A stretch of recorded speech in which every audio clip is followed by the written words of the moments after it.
Hello everybody, today we'll talk about how to fix or how to solve Roblox black screen.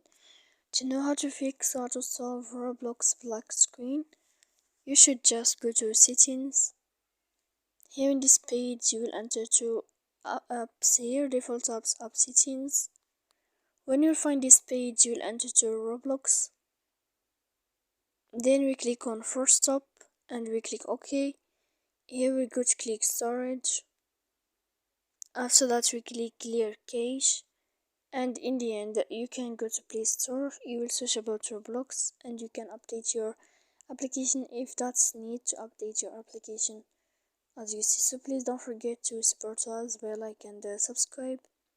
See you next time in another video, and thank you for your attention, and see you next time.